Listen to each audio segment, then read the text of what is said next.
Molly, the bride, is my younger sister.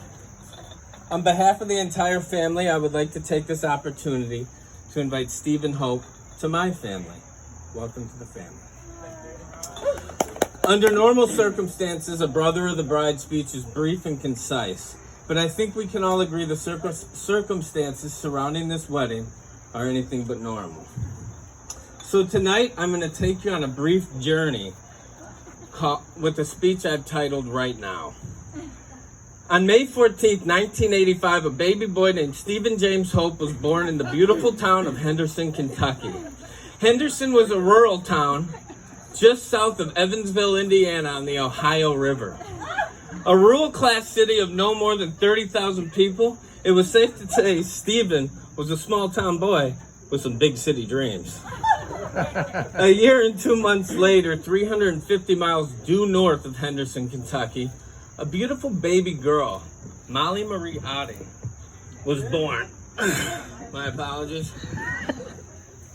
On July 30th, 1986. Molly was the second, less intelligent, less good-looking, and cool child of Karen and Jim Odding. Forced to live in her older brother's shadow, who many say closely resembled Brad Pitt from the movie Fight Club, Molly was still ambitious and a determined young girl with stars in her eyes. Stephen spent his early years playing golf, hanging out with friends, and playing pee-wee football. A pretty normal life for a kid in Henderson, Kentucky. But Molly was no slouch either. Focused as ever, Molly constantly conversed with her two invisible friends, Dee Dee and Chi Chi, and who she developed an unbreakable bond with until she was 6 years old, when she claimed she no longer believed they exist, which is up for debate. Through their adolescent years, Molly babysat to earn some money, got lost in books, and developed long-lasting friendships with people who actually exist. During the same time, Stephen spent his summers working in a factory, honing his golf skills and hunting.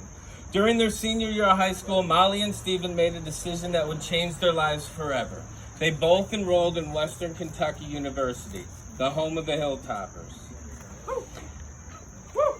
In the words of my father, this is when Mr. Henry J. Fate stepped in. In the first semester of Molly's sophomore year, her friend Jennifer and her decided to go out to a restaurant for dinner. It was a busy night. The tables were booked, and they sat waiting. Because it was so busy, the hostess asked if they would like to share a table with two guys. They said yes, and one of those guys was Stephen Hope. That would be the first time they've ever met. Stephen and Molly would go on to date through college. Once they received their degrees, they separated ways.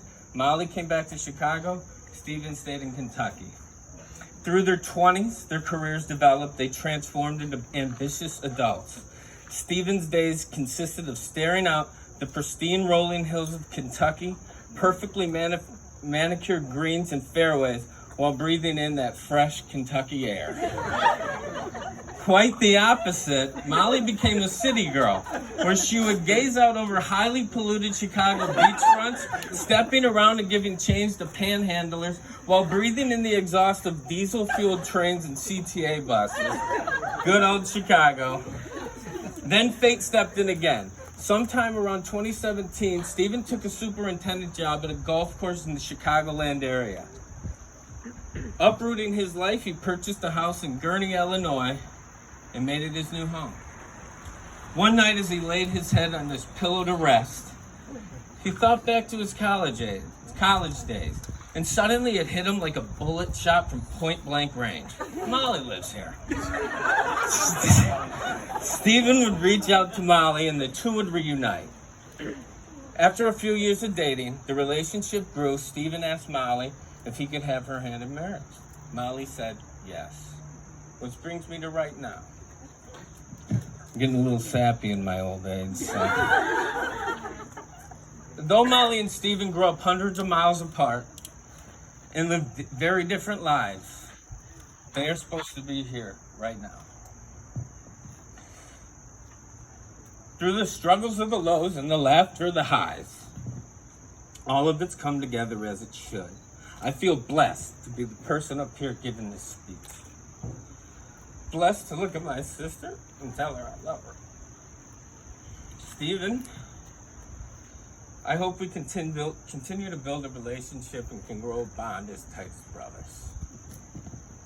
My advice to you both is live within the moment, the right now.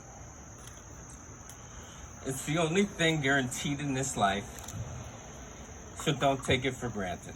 Build your life around a million right nows and stay present in each passing moment you spend with each other. As years pass, remember to treat all your conversations, or at least some of them, as if it were the first time you guys have ever met. When one person falls and the weight of the world's on their shoulders, be there to help them. As I look over the people here tonight, I think of the pie and the piece of it. You guys have had to reduce the size of your wedding, and you guys have overcome a lot of obstacles. But when I look out, this is a pretty darn good piece of that pie. So thank you for everyone who could be here tonight. Your presence makes this day more special. So, if everyone can please grab their glass and raise it up, I would like to propose a toast. And I'll finish this speech with a line that is proof I'm becoming more and more like my father. During these times, we could all use a little more hope. With that said, I'd like to introduce you to Mr. and Mrs. Stephen Hope. Cheers.